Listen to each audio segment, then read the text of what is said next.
predator becomes prey in the Florida Everglades as hundreds of hunters descend on the Sunshine State to catch and kill as many Burmese pythons as possible. The snakes are an invasive species that have wreaked havoc on the Everglades ecosystem. But as Christian Benavides found out, while it can feel like a losing battle, biologists aren't giving up just yet. If they're coiled up under this 3-4 inch of grass right here, you would never see it. The dead of night provides cover for the many predators lurking in the marshland and swamps of the Florida Everglades.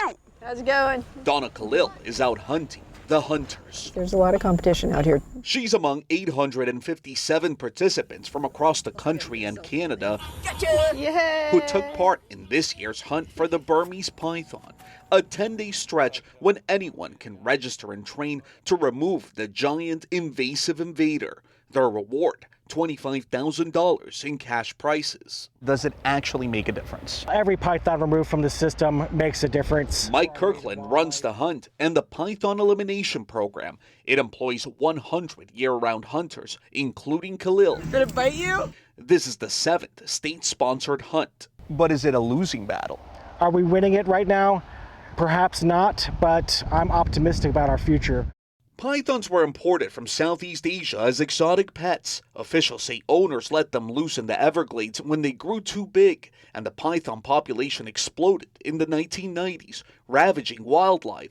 The Everglades' native birds, rabbits, raccoons, and deer decimated. Even gators have fallen prey. Almost a complete ecosystem collapse down here. You want to make sure to keep that snake on the ground. Zach Chejanovsky trains participants on humanely capturing and killing pythons. The scope of this python problem is so big that we can't do this alone. Pythons thrive in warm climate, which is why they've quickly adapted here in the Everglades, and they're spreading. Milder winters have led to sightings further north. This USGS map shows the python spread. A Tufts University study found climate change could make the entire continental U.S. hospitable to pythons by 2050. I'm not afraid of that python, but I'm afraid it might get away. So far, over 14,000 pythons have been eradicated, but the big snakes are so successful at adapting to Florida, they appear here to stay.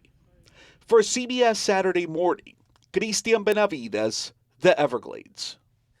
You want that assignment, Michelle? You can do the crustaceans I'll and the do it. python. I think I can. Really? I can handle a python. Michelle has been I have angling handled- to go on a python. I actually. You think you can handle a python? I have handled a python. Back up, Chef. Back hold on. up. I just backed. I backed. Yeah, no, I can. I when I was in Kenya studying, I was on. We had to be very careful around snakes.